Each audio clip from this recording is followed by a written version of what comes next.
in the second half. So I'm just distracted by all these fans. I'm trying to see if there was like a dance move that was going to happen there. It's not that I wasn't listening to you, Jordan. No, it's okay. I honestly, I was looking out too. It's Halloween. You're trying to find out like what costume you would be. Like, yeah, like I totally get it. There was just a lot. Listen, we already determined on Saturday that as I'm talking and a player has a shirt with something written on it, that I'm incapable of formulating my thought and reading at the same time. Let alone Halloween. Now I'm looking at these, they're dancing, their costumes, you're talking. Give yourself credit, Andy. If there's anyone who could talk and read and like ride a horse, it's probably you that could do all the same at the same time. Well, you know what? Something that somebody's doing that I can watch all the time is Ashley Lawrence. On that right wing, in particular, on that flank. Again, in those Jamaica qualifiers, it was just like, you know, making that run, crossing it in, somebody gets their head, Nichelle Prince gets the head on it. Like, now here we are in this game here in the opener. It ends up being Jordyn Huitema. So we're seeing here the players, of course, saluting the fans, a sold-out crowd in Halifax. The first time the Canadians are back in the Maritimes since 2012 when they were in Moncton, New Brunswick. But let's take a look at that first goal in particular. This time it's Jordyn Huitema who gets on the end of the ball, which, by the way, she did again in those Jamaica qualifiers. But just what do you like about this play? Yeah, I really like the fact that Ashley Lawrence started to find herself wider for longer. In the last match, if we recall, just for a second, she was rotating with Leon, and Leon was actually wide for large periods of that last game. Now you see Lawrence where everybody wants her, wide, high, delivering world-class class crosses to Jordyn Huitema, who is going to be and continue to be dominant in this area of her game. I mean, she's working on this in club, country, 7th header goal for Canada out of 18. That is significant. And that is something that can be used as a threat with this Canadian, especially if you deliver crosses of that nature. If you want quality service on that right side, Ashley Lawrence is the one to provide it. Look, Andy, we were talking about it as well. A lot of people in that position are going to play a pass hard and low, right? I think because she gets so close to the byline, to the touchline, that little chip ball that she does is the perfect pass. The keeper has to shuffle all the way over. If you want someone to make that last-second decision or the right one, it would be Ashley Lawrence on that play. I also want to start to see that from Lacasse. I think she can do that more more often. Getting with that natural left side, going around and delivering a variety of different crosses, I think they can be quite dangerous from the flanks. So going back to that first half in particular, where Brazil was really, they were honing the Canadians in.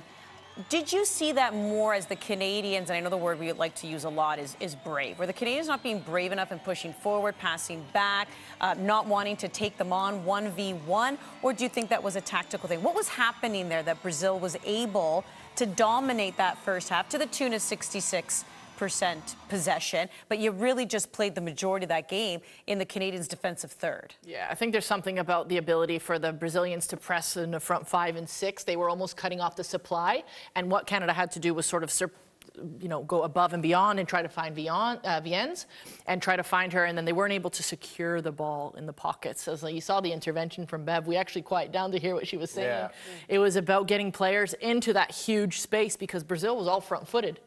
It did take one ball. It was the right attempt, but they weren't able to secure the ball through Viens. And what changed was Sinclair and Rose doing that a lot better in the second half when they skipped pressure. So I thought they actually figured it out quite well. Yeah, no, I agree with you, Carmen. We've both played in games where you feel compressed and you feel like everything's coming to you, and your coach says, play it longer. But if there's no one there to play it to, Andy, it's really just a hopeless ball that you're giving back that you have to defend 2 seconds, 3 seconds later. And then they're stretched and they're not able to defend You're stretched and you got to come back and basically just bring the cavalry in and say, okay, let's go and let's defend again. But if you have runners, if you have people that are beyond going wide or playing up top that are willing to make the run, then they kind of force you to stretch. So I think that's what happened in the second half. But the first half, that wasn't happening. You had Viens coming to the ball. You had Leon coming to the ball. And I don't mind seeing that, but I think you need a bit of diversity when you're playing for Canada. You need someone, it doesn't have to be the same person, but someone stretching between the lines so that there is an option for Fleming,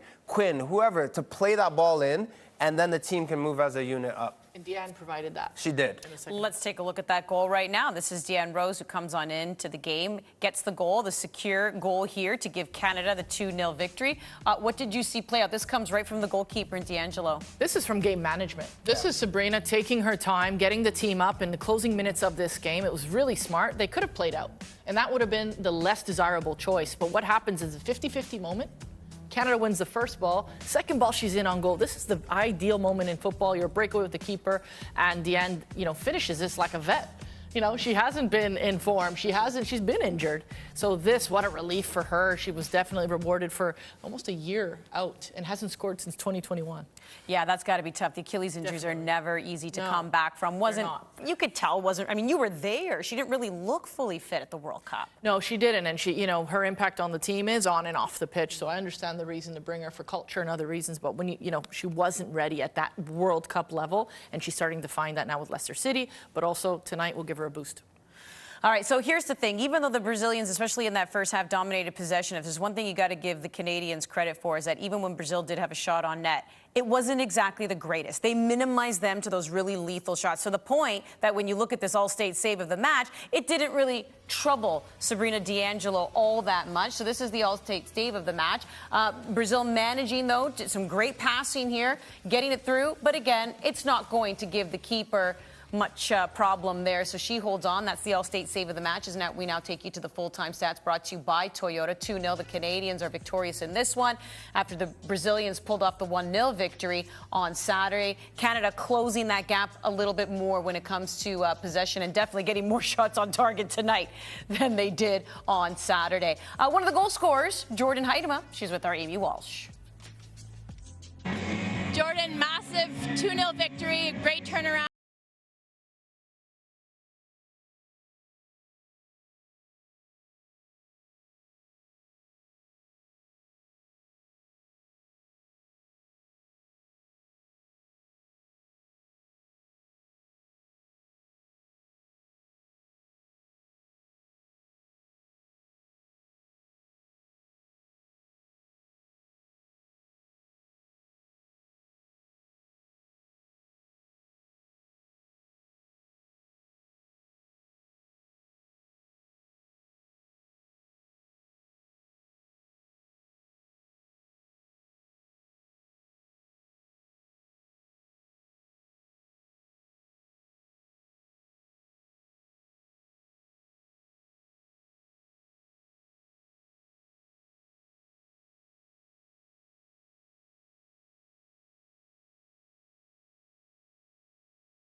Thank you so much. The Canadians having fun. All right, for a lot of these players, now that they go back to their pro team in the NWSL, they're playing in the semifinals, and that will include Christine Sinclair. By the way, Portland going for back-to-back titles. Canada will see them again in December 1st, December 5th. Both those games will be against Australia. Both those games will be right here on One Soccer. The fans are out to see Christine. She's giving them what they want. She's taking pictures. She's signing autographs. She's making a kid's Halloween night. You get the ball, kid. Adaptability. That's one of the things we talked about when it comes to Bev Priestman. She seems to have done that. We'll break it down a little bit more next. CanadaSoccerStore.com is the official home for the widest range of Canada Soccer licensed product, match jerseys, and fanwear.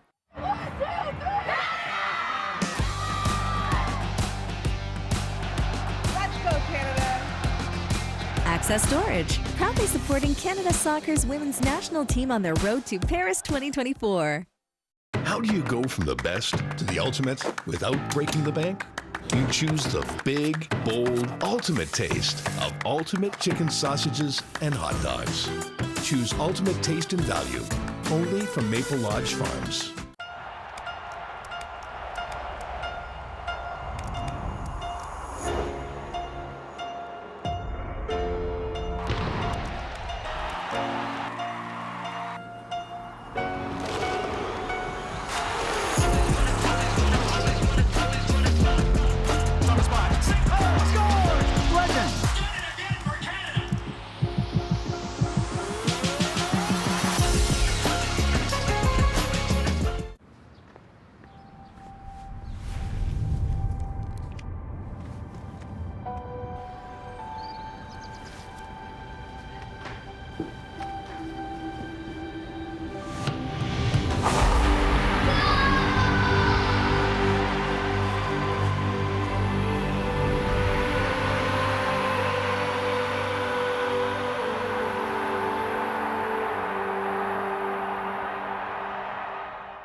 Allstate and its 900 agents proudly support Canadian soccer at every level. Visit allstate.ca.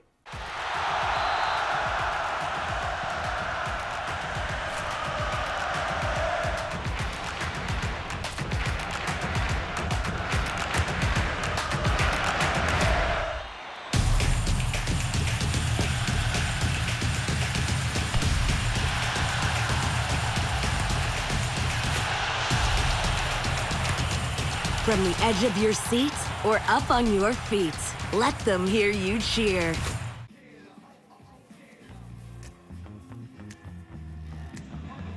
You continue to watch Match Day Live, presented by CIBC right here on One Soccer. Canada defeating Brazil 2-0 out in Halifax in the second of their two friendlies. The first game going to Brazil. Andy Carm in Jordan in studio. Out in the cold is Amy Walsh. Amy, looking ahead to next year, obviously the big thing that the Canadians are working towards, even though they're going to have other tournaments they're going to be a part of, really excited to see them in the inaugural Gold Cup. But it's Paris. That's what we're looking at, right? And I think one of the biggest questions, or we're going to determine here, two big questions. Attacking identity for the Canadians. What do you think that identity is for them?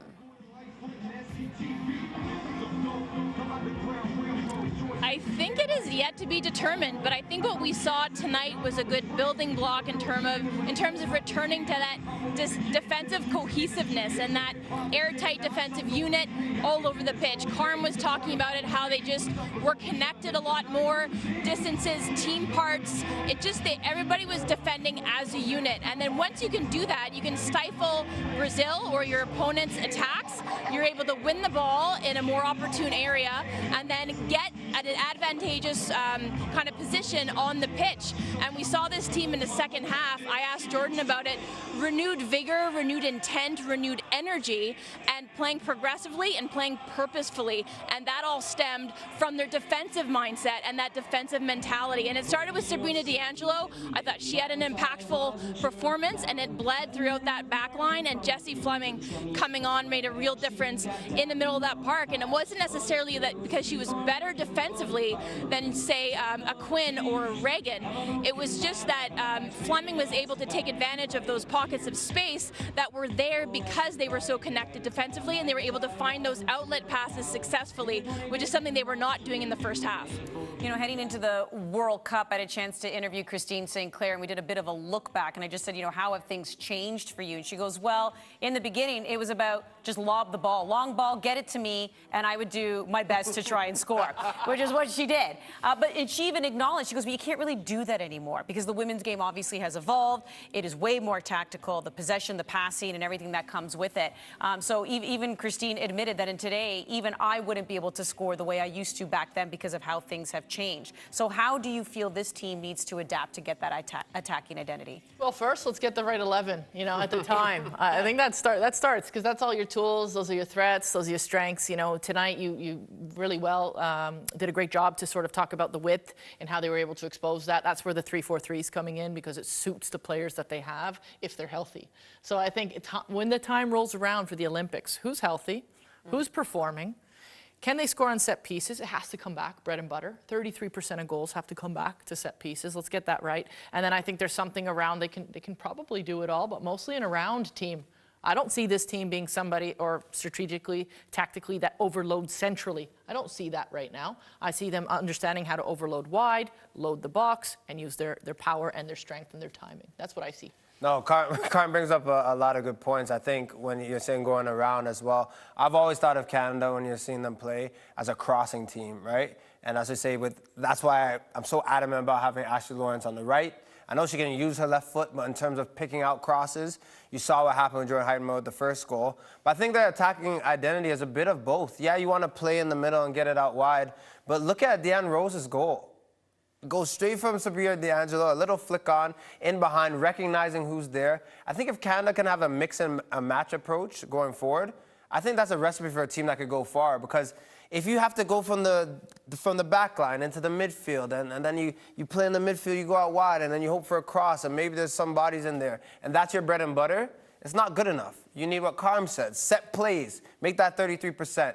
Reading the lineup and the formation of Brazil. That's what Sabrina D'Angelo did for the second goal. Read it. Hey, look, one flick on and you're in. So just getting a bit of both, but I still think those numbers in the box and players willing to get beyond and put themselves in a dangerous area need to be a part of Canada's DNA moving forward. I think the key word as well, as I go back to you, Amy, is being able to adapt, adaptability. We touched on that even in the pregame show. And when you spoke to Jordan Heidemann, you had asked her what was said at halftime, and she fully acknowledged that there needed to be a change in the way they approach things tactically as well. Do you get the sense that Bev Priestman and her coaching staff, do they have what it takes to be adaptable, to change things up?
Against Australia. Thank you, Amy. Go inside, get warm. Some great stuff by you out in Halifax. What she doesn't know is we actually planted that person. I asked her about adaptability. I wanted to see if she could adapt as a reporter. So I just said, go walk right in front of her, but she did a great job. Let's talk more about Bev Priestman and being the right coach. Yeah, I think adaptability, I will agree with majority of what Amy said, but I want to just place that in there as well. I want to see a Canada team and Bev Priestman adapting sooner in matches. I think when you play better competition, you might get burned. By the time you're ready to adapt, if you wait to halftime or the 50th minute, it might be 2-0. I think if Brazil was a bit more clinical, it could have been that today. So it's just adapting sooner and really taking hold of the match. It could be in the 30th minute. It doesn't have to be subs. It could be formation changes. But just getting that right so Canada can go on and really slay anyone they need to. How are you feeling as a manager on the sideline? Because it's true. We here at home, we're like, make the change! Substitute! Like, we have no problem yelling that in the 13th minute. Yeah, absolutely. But as a manager, you would have to show a little bit more patience. Do you have any kind of timeline that you go by where if you're like, if this isn't working by this time, I make a change? Like, how does it work for a manager? Yeah, you got to see things through, in 15-minute blocks in my process. You look at what you're looking to do on and off the ball. Are those happening? Can you affect players through communication? Do you need a substitution considered at half or right after the half? Your brain is always going to your point, and you do have your tactical leaders on the pitch that should be able to read those things defensively. Hey, they're doing what we anticipated. They're doing what we didn't anticipate. This is how you need to change. So I would say they have everything they need. They have all the tools. This team is deep. It's going to be about utilizing those 13+ games leading up to the Olympics to solidify all the things you said, because I agree, end in mind is what you said. Yeah.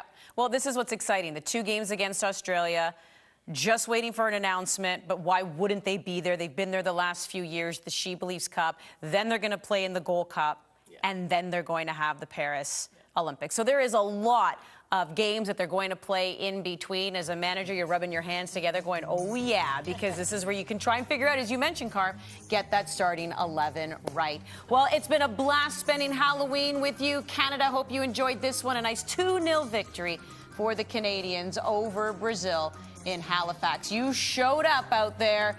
Thanks so much for watching here on One Soccer. We'll see you next time.